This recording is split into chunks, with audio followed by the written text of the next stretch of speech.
Hello दोस्तों, Radhe Radhe, good morning, welcome to future coaching classes. आज का सेशन शिक्षण अभिक्षमता पर होने वाला है, जो आपके यूजीसी नेट के फर्स्ट पेपर में आपको मिलेगा। ये यूजीसी नेट जो आपका पेपर होता है, आपके इस पेपर में पहला पेपर इतना इम्पोर्टेंट कि आपको इस यूनिट से यूजीसी नेट के पहले पेपर में आपको 5+ क्वेश्चन हर बार मिलते हैं। आपको हर बार यहाँ से 5+ क्वेश्चन मिलेंगे, ठीक है। और हमारा टारगेट है JRF हम लेके रहेंगे। आज का सेशन इतना जबरदस्त होने वाला है कि आपके पेपर में यहाँ से रिलेटेड कोई भी क्वेश्चन आएगा तो आप आसानी से कर पाएंगे, ठीक है। देखते हैं शिक्षण अभिक्षमता का। सबसे पहले हम क्या करेंगे, पाठ्यक्रम देखेंगे। पाठ्यक्रम हम इसलिए देखेंगे क्योंकि कोई भी हम एग्जाम का प्रिपरेशन जब करेंगे तो सबसे पहले हम उस पाठ्यक्रम से रूबरू हो जाए जिससे हमको पढ़ने में आसानी हो। इसलिए हम क्या करेंगे, सबसे पहले आपको शिक्षण अभिक्षमता का जो पोर्शन है उसका पाठ्यक्रम क्या है इस पर चर्चा करेंगे। इसके बाद हम सेशन को कंटिन्यू करेंगे। देखिए, आपको सबसे पहले क्या पढ़ना है, शिक्षण, जिसमें क्या पढ़ना है, शिक्षण की अवधारणाएं पढ़ने हैं, उद्देश्य पढ़ना है, शिक्षण का स्तर। ये तीनों इतने इंपॉर्टेंट टॉपिक है, यहाँ से क्वेश्चन आपको मिलता ही मिलता है। ये वाला पोर्शन जो कह रहा है कि शिक्षण का स्तर, जिसमें आपको पढ़ना है स्मरण शक्ति, क्षमता और विचारात्मक पढ़ना है, और इसके बाद विशेषताएं और मूल अपेक्षाएं पढ़नी है। ये क्या पढ़ना है, आपका पहला टॉपिक है शिक्षण। दूसरा टॉपिक देखेंगे, शिक्षार्थी की विशेषताएं पढ़नी है। जो स्टूडेंट होती हैं उसकी विशेषताएं आपको पढ़नी है, जिसमें क्या करना है, किशोर और वयस्क, जिसमें क्या है, किशोर और वयस्क है, उसको आपको पढ़ना है। इसके बाद क्या कर रहा है, उस शिक्षार्थी की अपेक्षाएं क्या है, शिक्षार्थी की अपेक्षाएं क्या है, सामाजिक और भावनात्मक और संज्ञानात्मक व्यक्तिगत भिन्नता, ये क्या है, भिन्नताएं हैं। ये आपका दूसरा टॉपिक है। तीसरा टॉपिक देखते हैं, शिक्षण के प्रभावक तत्व। शिक्षक के प्रभाव तत्व में आपको क्या पढ़ना है, शिक्षक कौन होता है, टीचर्स कौन होते हैं, और वो सहायक सामग्री क्या है, आपको ये देखना है। इसके बाद देखना है कि संस्थागत बाधाएं क्या हैं, और शिक्षक शैक्षिक वातावरण क्या है, ये आपको देखना है। इसके बाद देखेंगे हम, देखते क्या है कि अधिगम संस्थाओं में, जो अधिगम संस्थाएं हैं उसमें शिक्षण की पद्धतियां क्या क्या है। शिक्षण की पद्धतियों में क्या क्या है, अध्यापक केंद्रित, शिक्षार्थी केंद्रित, ऑफलाइन और ऑनलाइन। ऑनलाइन में सबसे बड़ा इंपॉर्टेंट रोल अदा करता है आपका स्वयं प्रभा और मूक। ये टॉपिक से हर बार क्वेश्चन मिलते हैं, जिसमें क्या है आपका स्वयं और स्वयं प्रभा। ये दोनों टॉपिक इतने इंपॉर्टेंट हैं कि यहाँ से क्वेश्चन आपको मिलने वाले हैं, ये आप नोट करके लिख लीजिए, ठीक है। अगला टॉपिक देखते हैं, शिक्षण सहायक सामग्री। शिक्षण सहायक सामग्री क्या होता है कि जो एक टीचर को टीचिंग करने के दौरान सुविधा प्रदान करता है। वो परंपरागत भी हो सकता है, आधुनिक भी हो सकता है। आधुनिक में क्या, ICT टेक्नोलॉजी का जो यूज होता है उसे ICT बोलते हैं। इसमें देखिए एक और टॉपिक यहाँ पर होगा, क्रेडिट विकल्प, क्रेडिट आधारित। ये वाला जो आपको पोर्शन दिख रहा है, ये भी क्या है, बड़ा ही इंपॉर्टेंट है, ठीक है। तो ये क्या थे, आपके सिलेबस था जो आपके शिक्षण क्षमता में पढ़ना है, ठीक है। देखते हैं अब अगला पोर्शन क्या है। हमने सबसे पहले क्या लिया है, शिक्षा लिया है। सबसे पहले हमने टॉपिक लिया है शिक्षा। शिक्षा होता क्या है, शिक्षा का मतलब होता है ज्ञान प्राप्त करना। शिक्षा का मतलब ज्ञान प्राप्त करना होता है, जिससे हमारे संस्कारों और हमारे व्यवहारों में क्या हो, परिवर्तन हो। उसे क्या बोला जाता है, उसे शिक्षा बोला जाता है। देखिएगा क्या कह रहा है कि शिक्षा शब्द की उत्पत्ति कहाँ से हुई थी, शिक्ष शब्द से हुई थी। जिसका अर्थ क्या है, ज्ञान प्राप्त करना। ठीक है, क्या कह रहा है, शिक्षा शब्द की उत्पत्ति एक छोटे से शब्द शिक्ष से हुई थी, जिसका अर्थ है ज्ञान प्राप्त करना, और जिसके माध्यम से क्या कर रहा है, जिसके माध्यम से संस्कारों और व्यवहारों का निर्माण करना है। संस्कार का मतलब क्या होता है, संस्कार का मतलब होता है हमारे मैनर्स, हमने क्या सीखा है, हम कैसे बिहेव करते हैं, वो क्या होता है, आपका व्यवहार होता है। इसका निर्माण करना किसके द्वारा, ज्ञान प्राप्ति के द्वारा, क्या कहलाता है, वो शिक्षा कहलाता है। आगे देखते हैं क्या कह रहा है, शिक्षा हमें योग्य बनाती है, योग नहीं क्या बनाती है, योग्य बनाती है कि हम अपने वातावरण में समायोजित हो जाएं, समायोजित होकर अपनी क्षमताओं और योग्यताओं का पूर्ण विकास कर सकें। ये क्या कह रहा है, कह रहा है कि किसमें समायोजित होने की बात कर रहा है, वातावरण में, जो आपके आसपास का वातावरण है, मतलब कि कौन सा रहने का तरीका और आपका मैनर्स और बिहेवियर, वो सामाजिक सत्य असत्य जो भी है उसमें क्या हो जाए, आप समायोजित हो जाए, किसके द्वारा, शिक्षा के द्वारा।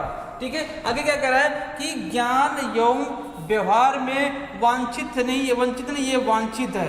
क्या है ये, वांछित परिवर्तन लाना। मतलब कि वांछित का मतलब क्या होता है, वांछित का मतलब होता है कि एक शिष्य में हम अपने अकॉर्डिंग उसमें परिवर्तित लाएंगे, उसे क्या बोलते हैं, वांछित परिवर्तन। और अपने अकॉर्डिंग का मतलब ऐसा परिवर्तन जो वो अपने समाज में आसानी से एडजस्टमेंट कर ले, उसे क्या बोलेंगे, वातावरण में समाहित बोलेंगे।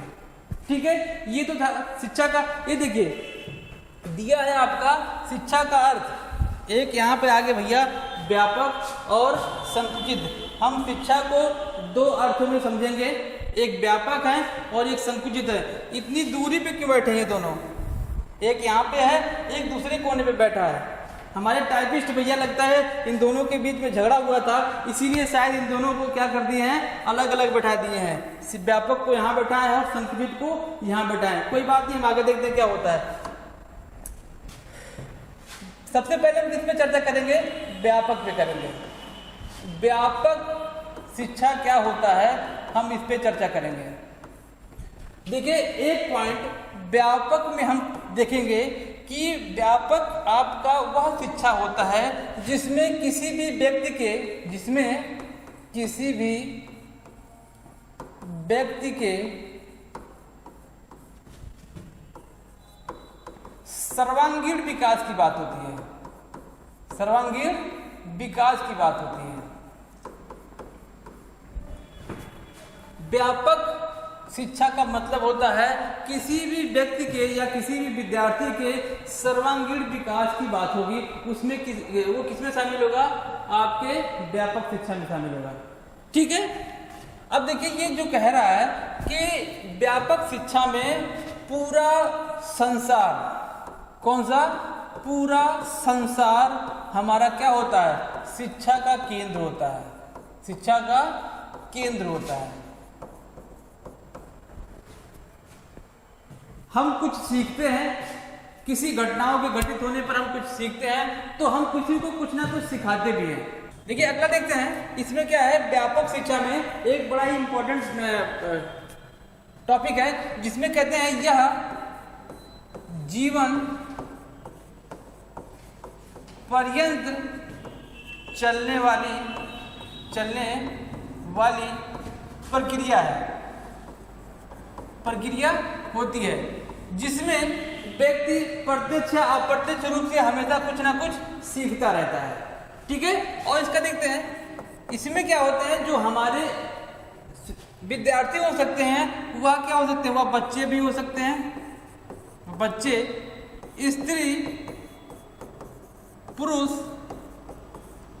बूढ़े, जो भी हैं वो सभी क्या होते हैं, इसमें विद्यार्थी का रोल निभाते हैं। ठीक है, आगे देखते हैं इसमें क्या होता है, और इसके और एक दो पॉइंट देखते हैं। ये क्या होता है, इसमें हम छोटी छोटी घटनाओं से भी कुछ ना कुछ सीखते रहते हैं, कुछ ना कुछ सीखते रहते हैं, सीखते रहते हैं।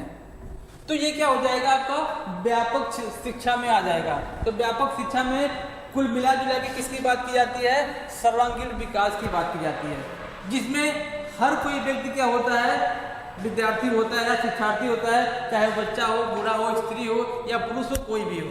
ठीक है, तो ये क्या था, सर्वांगीण शिक्षा था। अब दूसरा देखते हैं, सॉरी ये क्या था, व्यापक शिक्षा था। अब दूसरा देखते हैं इसमें संकुचित। दूसरे किसकी बात करते हैं हम, संकुचित की बात करते हैं। संकुचित शिक्षा क्या है, संकुचित शिक्षा वह शिक्षा होता है जिसमें क्या होता है, किसी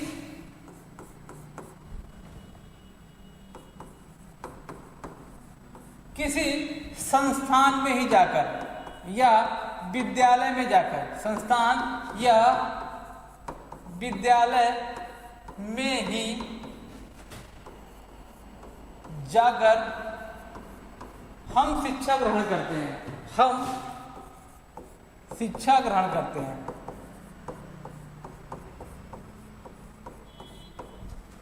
देखिएगा संकुचित शिक्षा में क्या होता है कि इसमें एक अवधि निश्चित होती है, अवधि क्या होती है, निश्चित होती है। और दूसरी बात, इसमें स्थान भी क्या होता है, निश्चित होता है। और तीसरी बात, इसमें समय भी क्या होता है, एक फिक्स टाइम होता है कि आपको इस टाइम पे जाएंगे तो आपको यह शिक्षा मिलेगी। स्कूल का टाइम देख लेते, विद्यालय का टाइम देख लेते हैं। विद्यालय में क्या होता है, विद्यालय में हम जाते हैं तो विद्यालय का जो टाइम होता है फिक्स होता है, नॉर्मली 10 से 3 होता है, 10 से 4 होता है, तो वहाँ पर टाइम फिक्स है। एक स्थान हमको वहाँ पे जाना है जिसका नाम विद्यालय है। और अवधि, हम जैसे कोई कोर्स कर रहे हैं, जैसे हम ग्रेजुएशन कर रहे हैं, तो ग्रेजुएशन क्या होता है हमारा 3 साल का होता है, तो एक निश्चित अवधि है। तो संकुचित शिक्षा में क्या होता है कि एक निश्चित पीरियड में, एक निश्चित स्थान पर और एक निश्चित समय पर जो शिक्षा प्राप्त की जाती है उसे कौन सी शिक्षा बोलते हैं, संकुचित शिक्षा बोला जाता है। ठीक है, आगे चलते हैं, देखते हैं आगे क्या है। ये आ गया डेलोर कमीशन। डेलोर कमीशन किसने बनाया था, यूनेस्को ने बनाया था। डेलोर कमीशन जो आपका है वो किसने बनाया था, यूनेस्को के द्वारा स्थापित किया गया एक कमीशन है। ये कमीशन क्या बोलता है, कह रहा है कि इन्होंने 1996 में 1996 में एक रिपोर्ट दिया था और इस रिपोर्ट में उन्होंने कहा था कि निम्नलिखित मूल्यों को विकसित करने पर क्या करना चाहिए, बल देना चाहिए। तो कौन कौन से मूल्य हैं देखिएगा। सबसे पहले क्या है, मानवाधिकार आपका दिया गया है। सबसे पहले क्या है, मानवाधिकार। मानवाधिकार का मतलब होता है कि वह व्यक्ति जो जन्म से ही बोलने, रहने या अपनी बात रखने की स्वतंत्रता प्राप्त करता है उसे क्या बोलते हैं, मानवाधिकार बोलते हैं। दूसरा कह रहा है कि सामाजिक उत्तरदायित्व।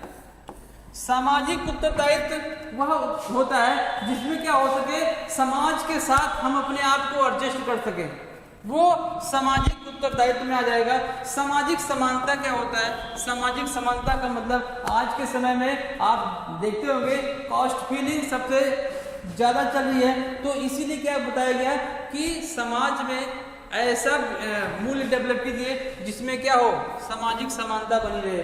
नेक्स्ट कह रहा है कि लोकतांत्रिक भागीदारी। लोकतांत्रिक भागीदारी, हमारा भारत लोकतांत्रिक क्या है, लोकतंत्र देश है जिसमें अपने नेताओं को, जैसे हमारे प्रधानमंत्री, या ये बात कर लें कि ग्राम पंचायत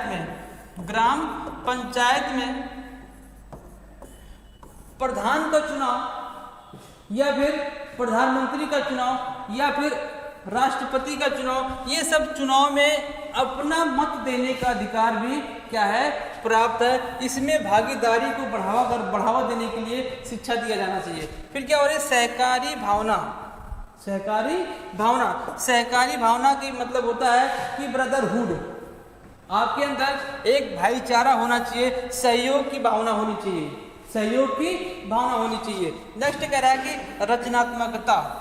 रचनात्मकता का मतलब होता है क्रिएटिविटी होता है कि मतलब कि आपको नए नए इन्वेंशन करने पर बल देना चाहिए, या फिर एक समस्या को सॉल्व करने के लिए आपके पास कई ऑप्शन होने चाहिए, कई उत्तर होने चाहिए, उसे क्या बोलते हैं? रचनात्मकता बोलते हैं। शांति, आपको पता है शांति का मतलब क्या होता है? शांत या शांति बनाए रखना। अहिंसा, अहिंसा आप लोगों ने देखा होगा, हमारे गांधी जी अहिंसा के मार्ग पे चलते थे। उन्होंने कहा था कि भैया क्या करना है, आपको अहिंसा का पालन करना है, हिंसा नहीं करना है, अहिंसा का पालन करना है। लोगों को क्या करना है? साथ लेके चलना है, ना तो मारना है, ना तो पीटना है, कुछ नहीं करना है, प्यार से रहना है। और दूसरा कह रहा है कि प्रेम, प्रेम सबको पता है। और दूसरा कह रहा है कि पर्यावरण के प्रति संवेदनशील, पर्यावरण के प्रति संवेदनशील होना भी डेलेयर कमीशन में बताया गया है। ठीक है, ये था डेलेयर कमीशन के कुछ पॉइंट जिन्होंने कहा था अपनी रिपोर्ट में कि मानवीय मूल्यों में विकसित करने में क्या क्या पॉइंट होना चाहिए। मानवाधिकार, सामाजिक उत्तरदायित्व, जो हमने अभी चर्चा किया। ठीक है, तो ये इन्होंने बताया था अपनी कमीशन में। देखते हैं नेक्स्ट पॉइंट क्या है, शिक्षण का परिचय। देखो वो तो था शिक्षा, अब कह रहा है कि शिक्षण, शिक्षण का मतलब होता है टीचिंग। क्या होता है? टीचिंग। शिक्षण क्या होता है इस पे हम चर्चा करेंगे। उसका परिभाषा पहले देख लेते हैं क्या कह रहा है कि रियांश भैया क्या कह रहे हैं, कह रहे हैं कि रियांश दूसरों को सिखाने, दिशा निर्देश देने एवं उन्हें निर्देशित करने की प्रक्रिया क्या कहलाती है? शिक्षण कहलाती है। ये देखिए आपको, ये मैं क्यों बता रहा हूँ, पेपर में आपको डायरेक्ट क्या देता है, इसका डेफिनेशन दे देगा, परिभाषा दे देगा और पूछेगा ये बताइए कि ये किसने दिया है, या ऐसे दे देगा परिभाषा एक साइड दे देगा, एक साइड में उनका नाम दे देगा और आपसे कहेगा मैच करिए। क्या कहेगा?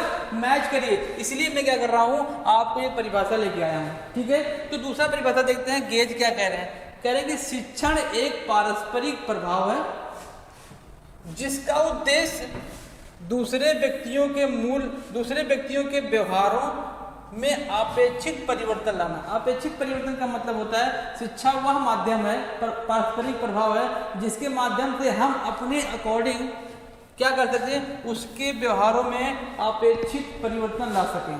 ठीक है, अगला कह रहा है कि बीओ स्मिथ क्या बोल रहे हैं कि अधिगम को अभिप्रेरित करने की क्रिया, अधिगम को अभिप्रेरित करने की क्रिया क्या है? शिक्षण है। सीखने की क्रिया, अधिगम मतलब क्या होता है? लर्निंग होता है। अधिगम का मतलब होता है लर्निंग, उसको अभिप्रेरित, मोटिवेट करने की जो भी क्रिया करनी पड़ती है वो क्या कहलाती है? शिक्षण कहलाती है। ठीक है, आगे देखते हैं। रायबर्न क्या कह रहे हैं, रायबर्न कह रहे हैं शिक्षण के 3 बिंदु होते हैं, मोस्ट इंपॉर्टेंट, ये लगभग क्वेश्चन में आते हैं आपके। ये रायबर्न जो बोल रहे हैं ये कह रहे हैं कि शिक्षण के 3 बिंदु होते हैं, शिक्षक, शिक्षार्थी और पाठ्यक्रम। और आगे कह रहे हैं कि इन तीनों के बीच संबंध स्थापित करना क्या कहलाता है? आपका शिक्षण कहलाता है। ठीक है, तो रायबर्न का जो डेफिनेशन है वो काफी ज्यादा इंपॉर्टेंट है, आप उसको पढ़ लीजिएगा, आराम से इसको याद कर लीजिएगा और ये काफी ज्यादा आपको हेल्पफुल होने वाला है। ठीक है, आगे देखते हैं। ये तो आपका शिक्षण का परिभाषा था। नेक्स्ट क्या है देखते हैं, शिक्षण का अर्थ देखिए क्या है। शिक्षण के अर्थ में क्या है, 2 टॉपिक दिए गए हैं, एक औपचारिक, दूसरा क्या दिया गया है? अनौपचारिक। औपचारिक और अनौपचारिक, हम एक जो लिखा उसको देखते इसके बाद हम समझाते हैं क्या है कि औपचारिक शिक्षण में क्या है कि शिक्षण संस्थान और शिक्षक की भूमिका वहां पर क्या होती है? अहम होती है। मतलब कि कह रहा है कि ऐसा शिक्षा जहां पर हमको कहाँ मिलने वाला है? किसी संस्थान में मिलने वाला है, किसी संस्थान में और शिक्षक के द्वारा दिया जाने वाला है, तो वो क्या कहलाता है? औपचारिक। जैसा अभी हमने देखा था, अभी जस्ट देखा है, जिसमें एक संकुचित शिक्षा था, वही सेम क्या है? शिक्षण है। संकुचित में हमने देखा था कि ऐसा शिक्षा जहां प्राप्त करना है, कहां प्राप्त करना है? विद्यालय में जाके या किसी संस्थान में जाके प्राप्त करेंगे तो क्या कहलाएगा? वो संकुचित। सेम यहाँ पर औपचारिक है। औपचारिक शिक्षा में वह औपचारिक शिक्षण वह शिक्षण होता है जो आपको कहाँ मिलेगा, किसी संस्थान में मिलेगा, और किसके द्वारा, केवल टीचर के द्वारा और किसी से नहीं। ठीक है, इसके बाद कह रहा है कि इसमें शिक्षार्थी को कोई शुल्क भी देना पड़ता है। भाई अगर हम कहीं विद्यालय में जा रहे हैं या किसी संस्थान में जाके पढ़ने जा रहे हैं तो वहां पर तो फीस देना ही पड़ेगा। क्या देना पड़ेगा, फीस आपको देना ही पड़ेगा। तो आपको इस शिक्षा को प्राप्त करने के लिए, शिक्षण को प्राप्त करने के लिए आपको क्या करना पड़ेगा, उसके लिए फीस भी पेमेंट करना पड़ेगा। कह रहा है कि वर्तमान में पारिवारिक सामाजिक एवं आर्थिक परिवर्तनों के कारण जो हमारा शिक्षा है वो क्या होता चला जा रहा है, औपचारिक होता चला जा रहा है। ऐसा परिवर्तन हो रहा है कि लोग केवल ये समझने लगे हैं कि हमको अगर शिक्षा मिलेगा तो कहाँ मिलेगा, केवल किसी संस्थान में ही मिलेगा। ऐसा परिवर्तन होता चला जा रहा है। तो ये कह रहा है, अब देखो अनौपचारिक शिक्षा क्या होता है। अनौपचारिक शिक्षा में क्या होता है, मुख्यतः जो हमारे परिवार के द्वारा और हमारे समुदाय के द्वारा जो हमको सीख मिलती है, जो हमको बताया जाता है, वो क्या होता है, आपका अनौपचारिक शिक्षा होता है। और अनौपचारिक शिक्षा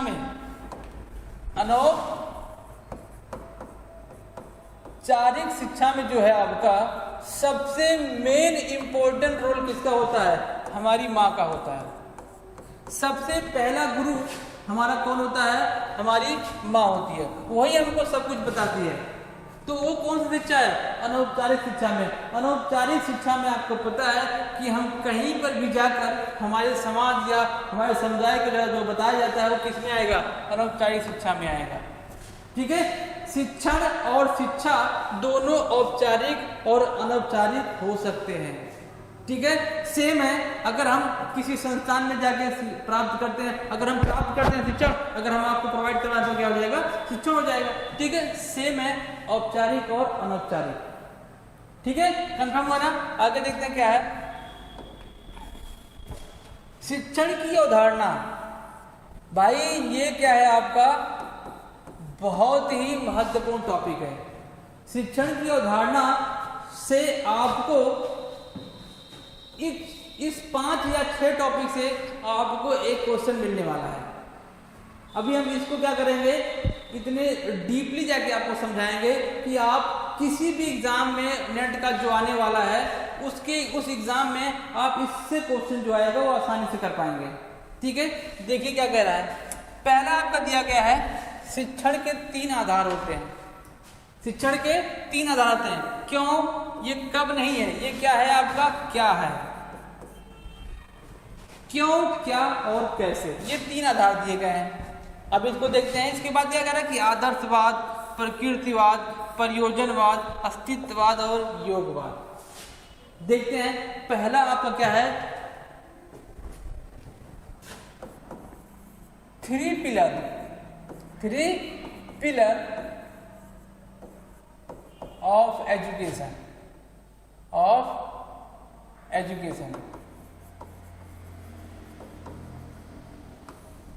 सबसे पहले आपको क्या दिया गया है, सबसे पहले आपको दिया है क्यों, इसके बाद दिया है क्या, इसके बाद दिया है कैसे।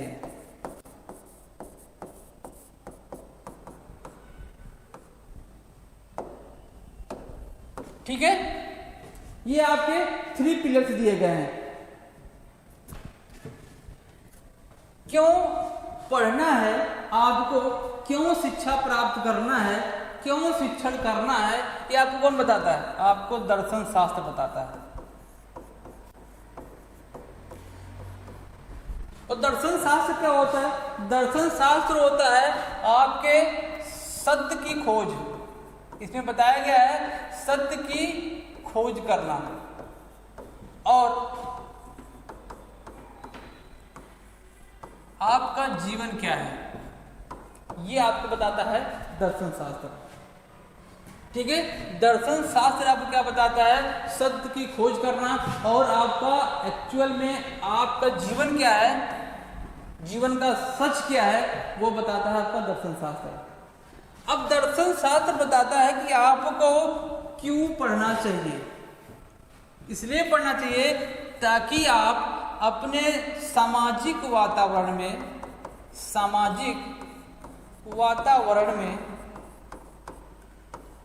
अपने आप को समायोजित कर पाए, अपने आप को समायोजित कर पाए, जिससे आपका जीवन क्या हो, आसान हो जाए। ये क्या कहता है दर्शन शास्त्र, आपको क्यों पढ़ना चाहिए। ठीक है।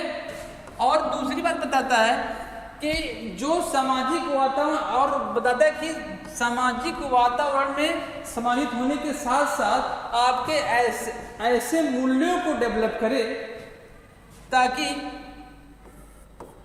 राष्ट्र के वो हित में हो, राष्ट्र के हित में, मानवता के हित में हो, मानवता के हित में हो। ये बताता है दर्शन शास्त्र आपको क्यों पढ़ना चाहिए, कैसे पढ़ना चाहिए, आपको कैसे पढ़ना चाहिए। ये बताता है आपका मनोविज्ञान।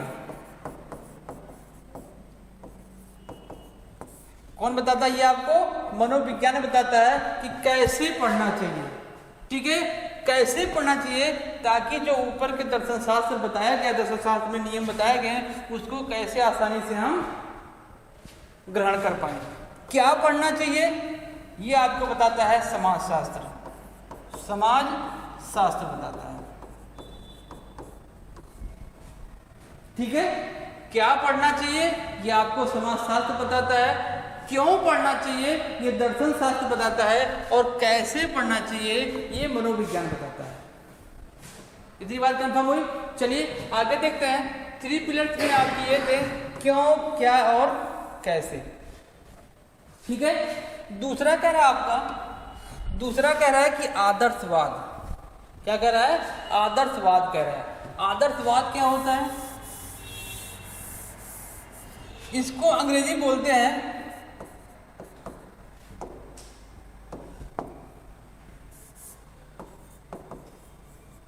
आइडियलिज्म बोला जाता है। इसे अंग्रेजी में आइडियलिज्म बोला जाता है। ठीक है।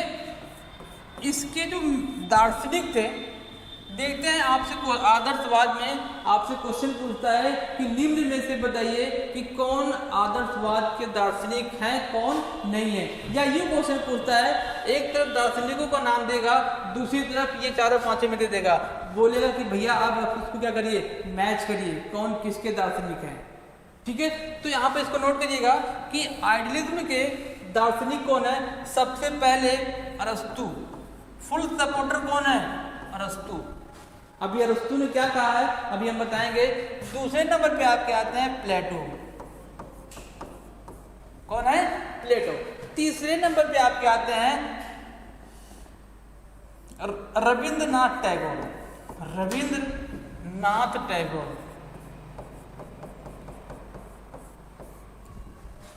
और हमारे गांधी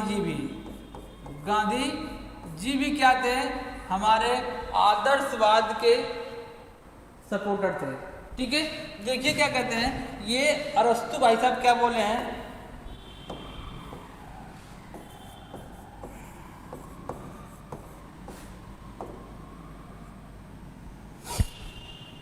अरस्तु कह रहे हैं कि शिक्षा का मूल उद्देश्य, क्या कह रहे हैं? शिक्षा का मूल उद्देश्य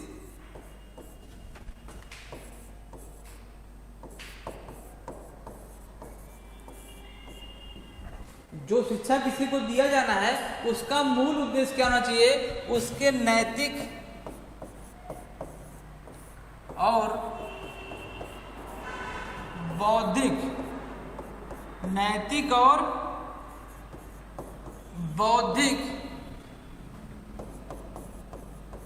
गुणों का निर्माण करना।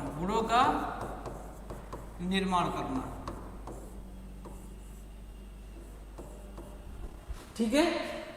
ये अरस्तु बोल रहे हैं। आपसे क्वेश्चन पूछ सकता है कि इतना दे देगा कि शिक्षा का मूल उद्देश्य नैतिक और बौद्धिक गुणों का क्या करना है? निर्माण करना। तो कौन दिया है? ये दिए हमारे अरस्तु भैया। ठीक है। नैतिक मूल्य क्या होते हैं? नैतिक मूल्य वह मूल्य होता है जिसमें आपको सत्य और असत्य का, जिसमें ज्ञान हो, सत्य और असत्य का पहचान करना या आपको ज्ञान हो, उसे क्या बोलते हैं? नैतिक मूल्य बोला जाता है। और बौद्धिक मूल्य क्या होता है? बौद्धिक गुण क्या होते हैं? आपके मानसिक या आपके दिमाग को डेवलप करना, उसे क्या बोलते हैं? बौद्धिक बोला जाता है। ठीक है, ये क्या आपके हैं? अरस्तु द्वारा। इसमें देखिए एक और इसमें इंपॉर्टेंट टॉपिक दिया गया है जिसमें बोला गया है सत्यम शिवम सुंदरम। इस आदर्शवाद की आत्मा बोली जाती है। ये आदर्शवाद का आत्मा किसे कहा जाता है? पूछ ले, आदर्शवाद का आत्मा किसे कहा जाता है? तो किसे कहा जाता है? सत्यम शिवम सुंदरम को कहा जाता है। देखिए, सत्यम का मतलब क्या है? जो सत्य हो। क्या हो? जो सत्य हो। शिवम का मतलब है जो कल्याणकारी हो, जो कल्याणकारी हो। सुंदरम का मतलब है जो सुंदर हो, जो सुंदर हो। उसी को किसी भी विद्यार्थी या व्यक्ति को क्या करना चाहिए? ग्रहण करना चाहिए। ग्रहण करने योग्य, करने योग्य। ये क्या है आपका? आदर्शवाद का, जिसे आत्मा कहा जाता है, सत्यम शिवम सुंदरम में जो सत्य है और जो कल्याणकारी है और जो क्या है? सुंदर हो, उसे क्या कहते हैं? वो एक्सेप्टेबल होता है, तो वो क्या कहलाता है? आपका आदर्शवाद कहलाता है। ठीक है, इतनी बात समझ आई आपको? चलिए आगे चलते हैं। क्या था अगला? अगला आपका दिया गया है प्रकृतिवाद। क्या दिया गया है? प्रकृतिवाद दिया गया है। प्रकृतिवाद क्या होता है भैया? प्रकृतिवाद के सबसे बड़े दार्शनिक कौन है? इनके दार्शनिक है रूसो। कौन है? रूसो। ये सपोर्ट किसको करते हैं? प्रकृतिवाद के सपोर्टर कौन है? रूसो हैं। ठीक है, रूसो क्या कहते हैं? इनके सपोर्टर कहते हैं ये जो प्रकृतिवाद है, प्रकृतिवाद क्या होता है कि इसमें जो शिक्षा का केंद्र माना गया है वो किसको माना गया है? प्रकृति को माना गया है। शिक्षा का केंद्र क्या माना गया है? प्रकृति को माना गया है कि प्रकृति हमें कुछ ना कुछ सिखाती रहती है। जैसे देखिएगा, पहले के समय में आप लोगों ने देखा होगा, ढेबरी देखा होगा। ढेबरी कुछ लोग तो जानते भी नहीं होंगे ढेबरी क्या होता है। ढेबरी होता है कि शीशी में हम क्या करते थे? मिट्टी का तेल और शीशी के ढक्कन में छेद करके कपड़े को उसमें डाल के जलाते थे। उसे क्या बोलते हैं? ढेबरी बोलते हैं। ढबरी जब कभी पहले जलता था तो छोटा सा बच्चा क्या होता था? उस ढबरी के पास बार बार जाता है और उसको टच करने के लिए सोचता है, बार बार टच करने के लिए सोचता है। माँ उसको क्या करती है? वहां से हटाती है ताकि वो जले ना। लेकिन कई बार प्रयास करने के बाद माँ भी छोड़ देती है, जाओ एक बार चेक करके देखो क्या होता है। जब बच्चा उस दिए को टच करता है तो जल जाता है, तो उसको ये आभास होता है कि यहाँ इसके पास जाने से क्या होगा? हमारे लिए खतरा ही है। तो वहां पर वो क्या है? उसको करके, इसको क्या बोला जाता है? इसको क्या बोला जाता है?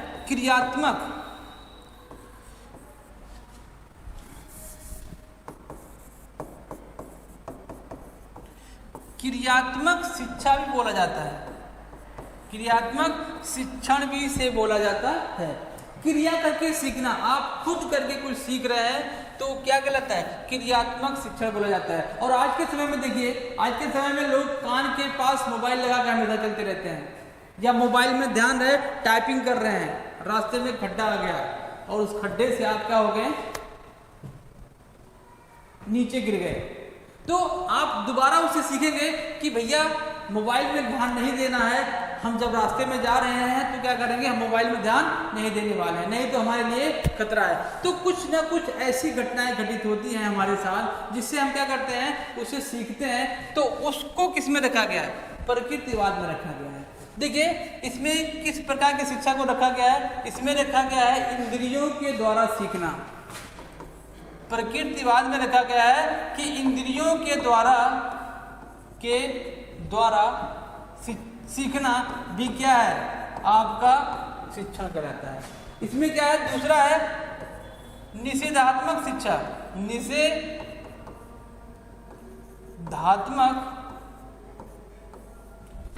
शिक्षण भी इसी में आता है। निषेधात्मक शिक्षण का मतलब होता है कि इस शिक्षण में आपके नकारात्मक जो आपकी क्वालिटी है उसको यहाँ से खत्म किया जाता है। जैसे मैंने बताया ना कि बच्चा बार बार टच कर रहा था, अपने आप टच हुआ, वो अपने आप जाके दिए में टच हुआ और सीख गया, दोबारा उस दिए के पास वो नहीं जाएगा, तो वो कौन सी कैटेगरी में आ जाएगा, निषेधात्मक शिक्षण में आपके आ जाएगा। और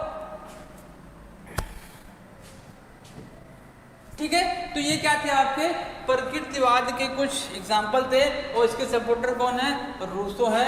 और इसमें कुछ जैसे क्रिया के द्वारा क्रियात्मक शिक्षण, इंद्रियों के द्वारा सीखना शिक्षण, और क्या कहलाता है, निषेधात्मक शिक्षण भी इसी कैटेगरी में आता है। अगला देखते हैं क्या है, प्रयोजनवाद।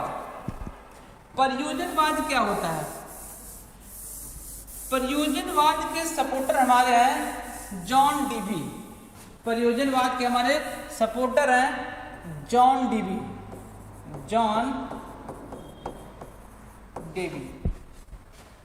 प्रयोजनवाद कहाँ की देन है? अमेरिका की देन है।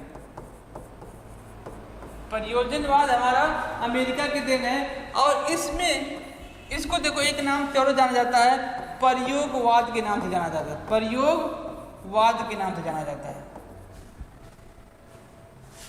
प्रयोगवाद में हमारे पुराने सिद्धांतों और हमारे पुराने जो सत्य या मूल्य हैं उसको यहाँ से हटा दिया गया। इसमें केवल क्या बात की गई है, केवल अनुभव की बात की गई है। जो आप अपने अनुभव से सीखते हैं वो क्या कहलाता है, प्रयोगवाद। और जो आप प्रयोग करते हैं, एक्टिविटी करते हैं, उससे जो आप सीखते हैं वो आपका क्या कहलाता है, आपका प्रयोगवाद कहलाता है या प्रयोजनवाद कहलाता है। ठीक है, तो अगला देखते हैं अस्तित्ववाद क्या होता है। अस्तित्ववाद की चर्चा करते हैं हम। अस्तित्ववाद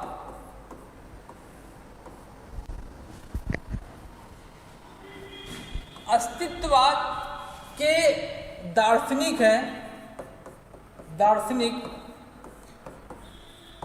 किर्केगार्ड। अस्तित्ववाद के दार्शनिक किसको माना जाता है, किर्केगार्ड को माना जाता है। इन्होंने एक लाइन बोला हुआ है, कंटेंट बोला हुआ, क्या कहते हैं कि मैं सोचता हूं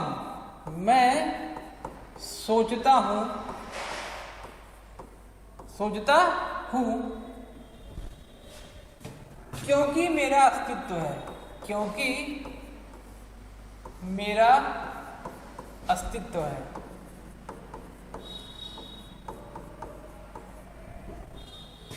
एक लाइन ही हो गया, मैं सोचता हूं क्योंकि मेरा अस्तित्व है।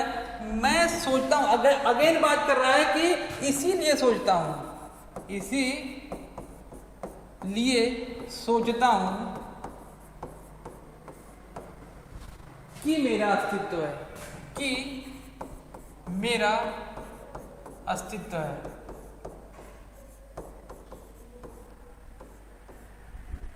ठीक है, ये जो लाइन दिया गया है ये एग्जाम में भी पूछा जा सकता है कि ये लाइन किसने दिया है। ये जो कंटेंट बताया गया है कि मैं सोचता हूं क्योंकि मेरा अस्तित्व है और इसलिए सोचता हूं कि मेरा अस्तित्व है।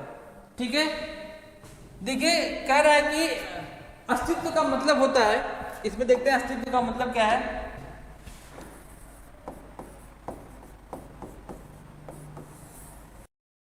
देखते हैं अस्तित्व का मतलब क्या होता है कि अपने आप को जानना, अपने आप को जानना, अपने आप को पहचानना। ठीक है, जमीर जिसे बोलते हैं हम लोग, क्या बोलते हैं कि आपकी जमीर क्या है, अपने आप को पहचानना, इसमें अस्तित्व का मतलब रखा गया है। इसे कहता है कि मेरा अस्तित्व है तभी मैं सोच रहा हूं, इसीलिए मैं सोच रहा हूं कि मेरा अस्तित्व है। ठीक है, तो ये किसने दिया था? किर्केगार्ड ने दिया था। देखो अब अस्तित्ववाद जो है इसको व्यक्तिवाद भी बोला जाता है, व्यक्तिवाद भी बोला जाता है, व्यक्तिवाद भी बोला जाता है। किसको? अस्तित्ववाद को व्यक्तिवाद के नाम से भी जाना जाता है, जिसमें बोला गया है कि कोई भी व्यक्ति क्या करे, अपने आप को पहचाने और अपने अंदर की क्षमताओं और व्यवहारों को क्या करे?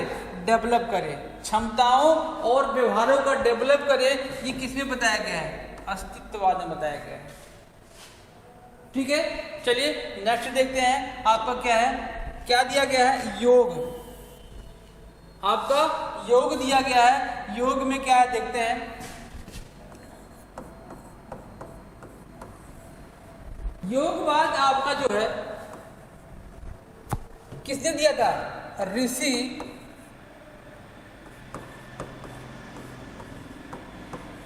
पतंजलि ने। योगवाद का जो जनक माना जाता है, जिसको माना जाता है? ऋषि पतंजलि को। लेकिन आज के समय में हम यही जानते थे कि जो योग कराते हैं हमारे बाबा रामदेव, हम उन्हीं को जानते थे कि बाबा रामदेव ही ने क्या किया है? योग को डेवलप किया। लेकिन ऐसा नहीं है, योग को डेवलप कौन किया है? ऋषि पतंजलि ने डेवलप किया था। ठीक है, ये योगवाद में जो योग है हमारा, योग है, योगवाद में केवल शारीरिक व्यायाम को ही नहीं रखा गया है। हम जानते हैं कि योग में केवल जो हम कूदते हैं ना, दौड़ते हैं, कूदते हैं, शारीरिक व्यायाम जो करते हैं, हमको पता है कि हम योग में वही है केवल। लेकिन नहीं, योग में जो है शारीरिक व्यायाम के साथ साथ, शारीरिक व्यायाम के साथ साथ आपके कुछ और भी दिए गए हैं। जैसे आपका दिया गया है समाधि। समाधि का मतलब होता है मेडिटेशन से। हम जो मेडिटेशन करते हैं वो किसमें आता है? समाधि से बोला जाता है। ठीक है, मेडिटेशन हम कैसे करते हैं? आंखें बंद कर लेते हैं और कुछ सोचने लगते हैं, तो क्या होता है? समाधि से मेडिटेशन बोला जाता है। पहला हो गया ये आपका, दूसरा हो गया, तीसरा नियम। नियम का मतलब यहाँ पे रखा गया है कि हमारा जो डेली का एक्टिविटी है, हमारे जो डेली की क्रिया है वो क्या है, हम कब खाते हैं, कब पीते हैं, कब क्या करते हैं, इसको भी क्या करना है? नियमित करना है। क्या करना है? नियमित। प्राणायाम, प्राणायाम, प्राणायाम को भी किसमें रखा गया है? योग में रखा गया है। प्राणायाम। अगला रखा गया है पांचवा, प्रत्याहार, प्रत्याहार। ठीक है, तो ये सब चीजें किसमें आती हैं? योग में आती हैं। ये किसमें आती हैं? आपके योग में आती है। शारीरिक व्यायाम, समाधि, नियम, प्राणायाम, प्रत्याहार। और देखते हैं और कुछ है जी। बिल्कुल, एक और दिया गया है जिसमें क्या है? आसन, आसन लगाना। ये किसमें आते हैं? योग में आते हैं। ठीक है, तो ये हमारे किसके थे? शिक्षण की कुछ अवधारणाएं थी, जिसमें हमने सीखा 6 अवधारणाएं सीखा। पिलर्स क्या थे? 3 पिलर्स। ठीक है, और आगे क्या था?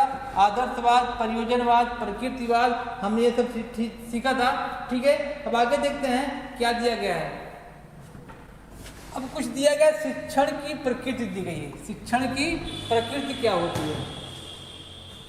देखिए, शिक्षण की प्रकृति और इसकी विशेषताएं। इसी जो प्रकृति और विशेषताएं हैं, हमारी अगली क्लास इसी पे होने वाली है। इसमें देखिएगा पहला टॉपिक दिया गया है शिक्षकों की मूलता।